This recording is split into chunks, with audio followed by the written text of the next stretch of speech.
जैसे पतंजलि ने से ऋतंबरा प्रज्ञा का, आप नाम उसे कुछ भी दीजिए, मतलब ये है कि वो एक महान शक्ति है और ये शक्ति सारे जीवंत कार्य करती है। जैसे अब देखिए यहाँ इतने सारे फूल हैं, हम लोग सोचते भी नहीं कि कितना बड़ा चमत्कार है कि ये फूल एक बीज से निकले और तरह तरह के रंग और तरह तरह की खुशबू लेकर के संसार में आए। ये कैसे आए, ये कैसा चमत्कार घटित हुआ? किसी भी चीज के बारे में हम सोचते नहीं। यानी समझिए कि हमारा हृदय कौन चलाता है? अब डॉक्टर से पूछे तो वो कहेंगे ऑटोनॉमस नर्वस सिस्टम। ऑटो कौन है? ऑटो कौन है? उसका जवाब नहीं, क्योंकि हम बाहर से किसी चीज को देख रहे हैं, पर अगर अंदर से हम जाने तो हमारे अंदर अनेक शक्तियां ऐसी हैं जो हमने आज तक इस्तेमाल नहीं की।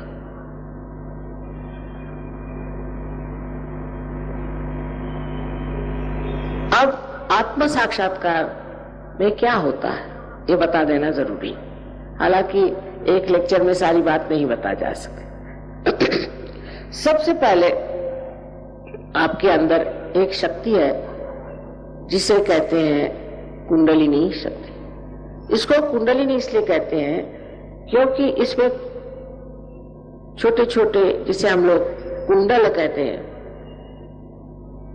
सर्कुलर, वैसे 3.5 सर्कुलर कुंडलों से बनी हुई ये शक्ति, और इसको स्त्री का रूप हम मानते हैं।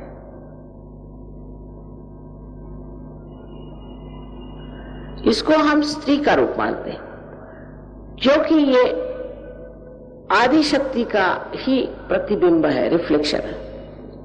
अगर परमात्मा की शक्ति आदि शक्ति है, यानी उनकी इच्छा, उनकी शुद्ध इच्छा, उनकी जो इच्छा है वही अगर हमारे प्रतिबिंबित है तो वो कुंडलिनी स्वरूप है। ये शक्ति हमारे त्रिकोणाकार अस्थि में है, जिसे मेडिकली वो लोग कहते हैं सेक्रम। सेक्रम का मतलब सेक्रेट। इसका मतलब कि ग्रीक लोग जिन्होंने ये नाम दिया है वो लोग जानते थे कि ये शक्ति हमारे अंदर सेक्रेट बोन में है। इतना ही नहीं, उनकी जो देवी है आदिशक्ति, उसको वो अथीना कहते हैं।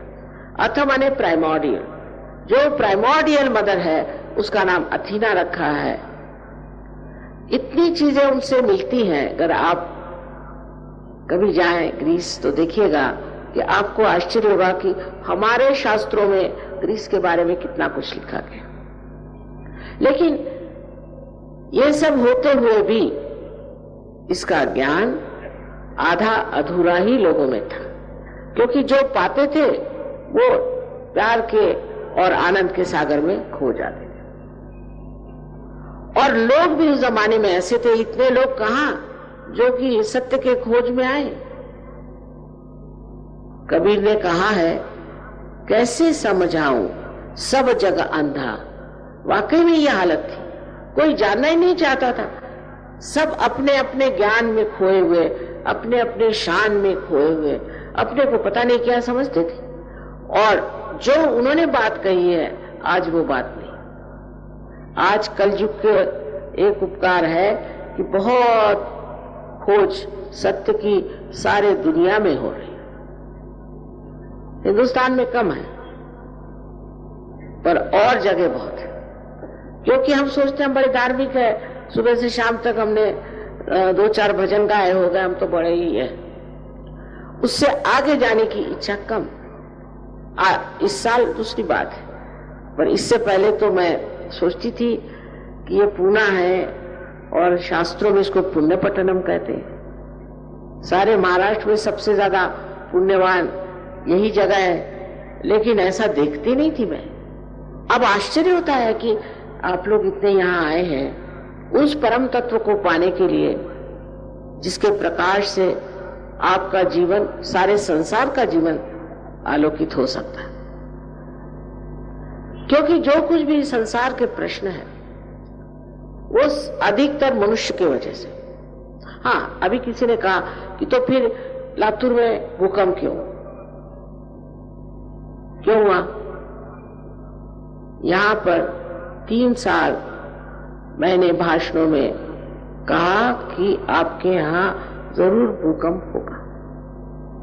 उसकी वजह ये कि गणपति के उत्सव में गंदे गंदे गाने, विभत्स तरीके डांस और सब उस गणेश जो की पवित्रता का प्रतीक रूप है आप लोग करते हैं। ये गणेश बहुत जाज्जल्यवान है। आप नहीं सोचिए कि सिर्फ मिट्टी का गणेश है, और एक दिन जब भड़केगा तो इस महाराष्ट्र में भूकंप आएगा और आने वाला है। और यहाँ 4 गणेश वर्तमान है, वो स्वयंभू है। स्वयंभू माने वाकई पृथ्वी से आए हुए, और आप उनमें जाके जब आत्म साक्षात्कार पे देखिएगा तो सब में से चैतन्य बहता है। और वहां पर हमारे लोग गणपति की ऐसी विभत्स विटंबना करें सो गणपति नहीं सहन कर सकेंगे, वो बहुत जाज्वल्यमान है।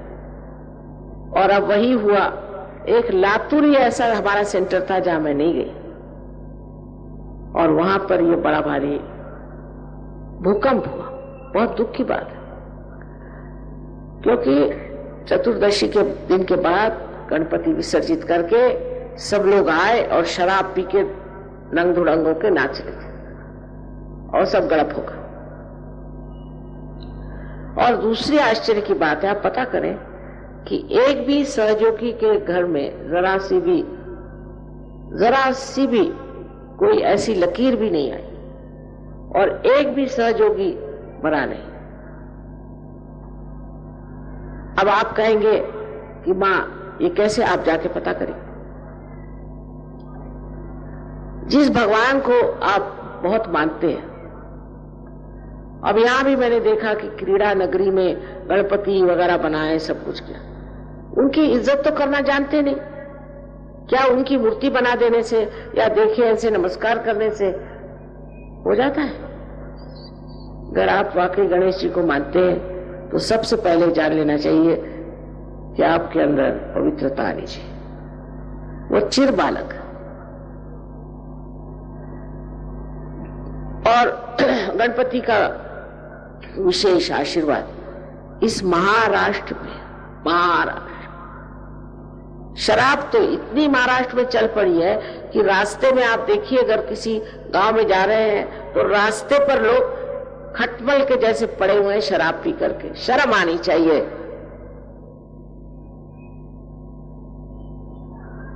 इतनी शराब ये महाराष्ट्र में आ गई। मैंने तो सोचा था मैं महाराष्ट्र में प्रोग्राम ही नहीं करूं। औरतें, आदमी सब बेशर्म जैसे शराब पीते हैं, और इसका परिणाम जो होगा वो मैं जानती हूं, बहुत भयंकर। लेकिन आत्म साक्षात्कार के बाद आप पी नहीं सकते। आप कोशिश कर लीजिए, आप पी नहीं सकते। क्योंकि अगर किसी से कहे शराब मत पियो तो आधे लोग उठ के चले जाएंगे, अरे ये कैसे कहा, हमारा तो सारा ही मजा करके किरकिरा होगा, हम कैसे रहेंगे बगैर शराब के। बाप रे बाप, ये तो बहुत ही आफत आ गई। लेकिन आपको हैरानी है कि एक बार सहज के गली में आ जाओ, फिर आप शराब की तरफ नहीं जाएंगे, क्योंकि अपना ही आनंद आत्मा का इतना ज्यादा और सुखद है कि फिर कौन शराब पीने चला। अपने आप छूट जाए। ये सारी आदतें हमारे यहाँ इंग्लैंड में वगैरह बहुत से लोग आए थे, सब ड्रग एडिक्ट्स। उनकी ड्रग्स एक रात में छूट गई। मैं झूठ नहीं बोल रही, ये सही बात है। एक रात में उनकी छूट गई। वो चाहे कुछ उस पर सोचे या न सोचे, दूसरे दिन से वो पी ही नहीं सके। क्योंकि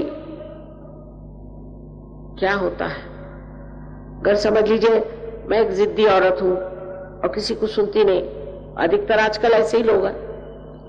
हाथ में मेरे सांप, और सांप को पकड़े हुए जोर से, और किसी ने बताया कि आपके हाथ में सांप है, आपको काटेगा।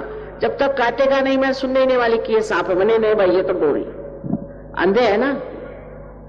लेकिन अगर थोड़ा सा भी प्रकाश आ जाए और दिखाई दे कि मेरे हाथ में सांप है तो फौरन छोड़ दूं। इसी प्रकार ये सब नाशवान चीजें हैं। भगवान ने आपको इस संसार में अपना नाश करने के लिए नहीं बनाया। कम से कम मूर्खता से आप अपनी नाक कान काटो तो उसे कौन क्या कर सकता, लेकिन भगवान ने आपको इसलिए नहीं बनाया। उन्होंने बनाया है कि उनके साम्राज्य में आओ और आनंद से विराजमान और शहंशाह जैसे। आपकी सारी विपत्तियां और तकलीफें इन चक्रों की वजह से। मैंने पहले ही कहा कि लोग कहते हैं कि वहां क्यों भूकंप हुआ, ये क्यों हुआ, क्योंकि आपके चक्र खराब है। आपके चक्र अगर ठीक हो जाए, जिस पे आप आधारित, आप ठीक हो जाएंगे और दूसरे भी ठीक हो सकते।